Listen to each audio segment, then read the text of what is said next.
है, मानते कुछ नहीं है। हाँ, काहे काहे नहीं मानते? बोले मन खराब है। हाँ, अच्छा देखो, एक होता मन, एक होता सुमन। सुमन भी होता, अच्छा लेकिन एक होता दुश्मन। मन के भी अनेक प्रकार हैं, सुमन, अमन, मन, दुश्मन। ये क्या है भाई?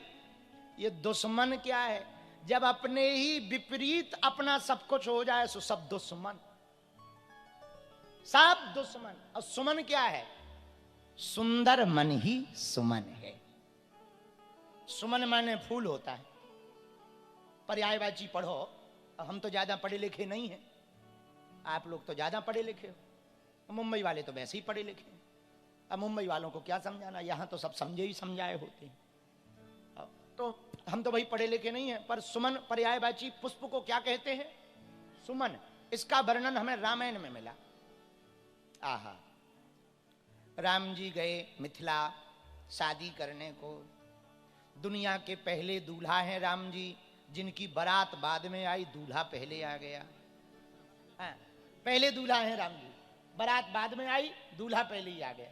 राम जी गए मिथिला, शाम के समय, आहा, शाम के समय गुरुजी से कहा, गुरुजी लक्ष्मण जी नगर देखना चाह रहे। गुरुजी बोले लक्ष्मण जी देखना चाह रहे कि तुम अपना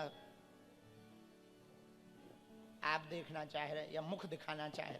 नहीं नहीं लक्ष्मण, कोई बात नहीं, सुनो, जाओ जाओ जाओ, अच्छी बात है, पर रघुनाथ जी एक बात सुनो, हाँ जाना और जल्दी वापस आ जाना, जो आज्ञा प्रभु। अब गुरु आज्ञा लेकर राम जी गए। तो राम जी तो सीधे हैं, लक्ष्मण जी सब आता है तुम्हें, सब आता है, देखो पूरी कथा ही भरी धरी तुम्हारे अंदर। राम जी सीधे सीधे हैं, पर लक्ष्मण जी टेढ़े हैं। अब राम जी गए तो राम जी तो सीधे चले, सीधे देखें, लक्ष्मण जी इधर भी देखें उधर भी देखें। लेकिन जैसे ही मिथिला में राम जी प्रवेश भय, गोस्वामी जी ने रामायण में लिखा, धाये धाम काम सब त्यागी, मनहु रंग के निधि लूटन लागी। जैसे ही नगरवासियों को पता लगा, सब राम जी के दर्शन करने आए। जैसे वो लोग देखो वहां ऊपर छत पे खड़े हुए देख रहे हैं, वैसे ही सब मिथिला के लोग राम जी को, तुम लोग ना देखो, हमने देख लिया है, हमने देख लिया, वो देखो छत पर खड़े हैं, हाँ कैमरा में दिखा देंगे तुमको। ऐसे ही छतों पर खड़े हो गए। इन लोगों के बहुत बढ़िया जलवा है, फ्लैट लेने का यही फायदा है। यहाँ फ्लैट लेने का यही फायदा है, न पास की टेंशन न फेल की टेंशन, और कथा का पूरा आनंद, वो भी ड्रोन दृष्टि से। इसको क्या आई कहते हैं अंग्रेजी में, आंख को आई कहते हैं ना, हाँ, तो ड्रोन आई विजुअलिटी पा रहे हैं ये। वेरी गुड, पढ़े रहो पढ़े रहो। और जो चेला पहले ही ऊपर हो, वो कथा सुन के कितने ऊपर जाएंगे। बताओ, ऐसे भी श्रोता मुंबई में होते हैं। जय हो जय हो जय हो जय हो श्रोताओं। अब पता नहीं उन तक आवाज जाती कि नहीं जाती, और भगवान करे ना जाए। क्या पता दिमाग खराब हो जाए, पत्थर धर दें, कोई टेंशन। खैर हमने उनको ऐसा रास्ता नहीं बताया। राम राम राम, ऐसी बातें बोलनी नहीं चाहिए, रास्ता नया बताने में। हाँ, तो धाये धाम काम सब त्यागी, मनहु रंग के निधि लूटन लागी। सब राम जी को देखने के लिए मिथिला की मिथिलानियां दरवाजों पर खड़ी हो गई, अटारियों पर खड़ी हो गई, द्वार पर खड़ी हो गई, राम जी को देख रहे। लेकिन जो छत पे चढ़ी 8 सखियां, उन्हें राम जी तो दिख रहे पर मुख नहीं दिख रहा, क्योंकि राम जी नीचे देख रहे हैं, सीधे है ना। और लक्ष्मण जी, तो लक्ष्मण जी इशारा किए थोड़ा ऊपर भी दर्शन दे दो, चुप रहो सीधे चलो। अब सखियां बोली ये देख ही नहीं रहे, क्या किया जाए? राम जी बोले, वो सखिया बोली क्या किया जाए? एक सखी बोली उपाय है हमारे पास। बोले क्या? बोले हम इनके बाप का नाम जानते, हम इनके बाप का नाम लेंगे तो देखेंगे। तो बोले ये कौन जा रहे हैं? आपस में ही बात कर रही जोर जोर से, ताकि उन्हें सुनाई दे राम जी को। बोले ये कौन जा रहे हैं? बोले ये जो है ना, ये दशरथ के डोटा है।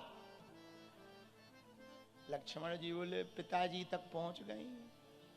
राम जी बोले सीधे चलो, नहीं देखा। तो दूसरी बोली नहीं देख रहे, बोले इनका नाम लो। आदमी नाम से तो देखते ही है भाई। लाखों लोगों की भीड़ हो, उसमें कोई भी भले ही किसी और को बुलाए, पर लाखों लोगों की भीड़ हो, ए धीरेन्द्र, तो हम भले ही कथा कर रहे होंगे, हाँ भाई, तो देखना तो पड़ेगा कि नहीं देखना पड़ेगा। तो एक सखी बोली हमारे पास उपाय है। बोले क्या? हम इनका नाम लेते हैं। तो बोले इनका नाम पता है क्या है? बोले क्या? बोले जो आगे आगे जा रहे हैं ना, सांवरे सांवरे, इनका नाम राम है। लक्ष्मण जी बोले बुला रहे हैं। राम जी बोले चुप रहो, सीधे चलो, नहीं देखा। तीसरी सखी बोली तुमसे नहीं बनेगा, हम बोलेंगे तब देखेंगे। बोले क्या? बोले हम इनकी माता जी का नाम जानते। तो बोले सुनो सखियो, जोर से बोलने लगी, सुनो, ये जो दो जा रहे हैं ना, हैं भाई, पर दोनों की माई अलग अलग। बाप एक है पर माता अलग अलग है। ये जो आगे जा रहे हैं ये कौशल्या नंदन है, अच्छा, और पीछे वाले बोले ये सुमित्रा नंदन है। लक्ष्मण जी बोले ले पूरी कुंडली है ऊपर। राम जी बोले चुप रहो, सीधे चलो, नहीं देखा। हे भगवान, सखियां तीसरी की बात भी फेल हो गई, नहीं देखा। चौथी बोली एक काम कर रहे। बोले क्या? बोले हम इनके गुरुजी का नाम जानते। बोले शायद अब गुरुजी, भाई माताई बाप से नहीं कई लोग डरते, पर गुरु से डरते हैं। बोले ये गुरु के साथ भी आए हैं, तो गुरुजी का। बोले ये विश्वामित्र जी के साथ आए यज्ञ की रखवाली के लिए, नहीं देखा। छठवीं पांचवी सखी बोली एक उपाय है, ये देखेंगे। बोले कैसे? गोस्वामी जी ने वर्णन दोहा में किया। सब सखियों को खड़ा करके पांचवी सखी भागी भागी गई, नीचे से पुष्प तोड़कर लाई और पुष्प की पंखुड़ियों को हाथ में निकाल लिया, सब सखियों को दे दिया। और जैसे ही दिया और राम जी की जय जयकार बोल करके ही हर सही बर सही सुमन, जैसे ही पुष्पों को बरसाया, ही हर सही बर सही सुमन। तुलसीदास जी ने लिखा जैसे ही सुमन यानी पुष्पों को बरसाया, राम जी की नजर स्वाभाविक रूप से ऊपर की ओर चली गई। सखियों को दर्शन हो गए। जय हो जय हो जय हो जय हो। तो भाई किसी ने पूछा राम जी ने पुष्प बरसाने पर देखा क्यों? बोले तुलसीदास जी की बात पढ़ो, ही हर सही बर सही सुमन। जब अपना सुंदर मन राम जी के चरणों में चढ़ा दिया, तब राम जी ने जीव की तरफ देखा। इसका अर्थ क्या है?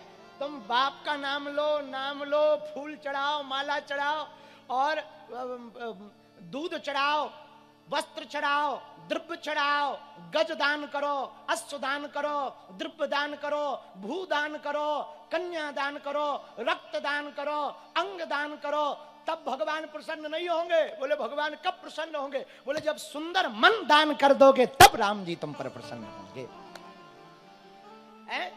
इसलिए एक है मन, दूसरा है सुमन, तीसरा है अमन, और चौथा है दुश्मन। मन के 4 प्रकार है। कितने प्रकार है? 4। अब तुम खुद चेक कर लो कि अमन हो, कि मन हो, कि दुश्मन हो या सुमन हो। पर राम जी को प्रिय कब होगे? इसीलिए तुलसीदास जी की कितनी अद्भुत बात है। श्री गुरु चरण सरोज रज निज मन। बालाजी महाराज के कृपा पात्र बागेश्वर धाम पीठाधीश्वर परम पूज्य धीरेन्द्र कृष्ण शास्त्री जी महाराज का पावन संकल्प। मध्य प्रदेश में छतरपुर के ग्राम गढ़ा में बनेगा विश्व स्तरीय कैंसर अस्पताल एवं रिसर्च सेंटर, जिसकी आधारशिला देश के यशस्वी प्रधानमंत्री नरेंद्र मोदी जी के कर कमलों से रखी जा चुकी है। 200 करोड़ रुपए की लागत वाले 100 बेड के इस अस्पताल में गरीबों का होगा मुफ्त इलाज। ये बहुत बड़ा अवसर है, बहुत बड़ा काम है।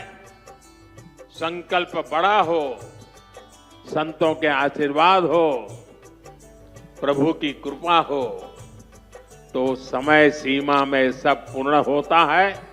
हमारे प्रियजनों, बागेश्वर धाम पूरे भारत के लोगों, अभी तक अस्पतालों में मंदिर थे, अब मंदिर में अस्पताल होगा। कैंसर हॉस्पिटल निर्माण हेतु सहयोग देकर पुण्य के भागी बने।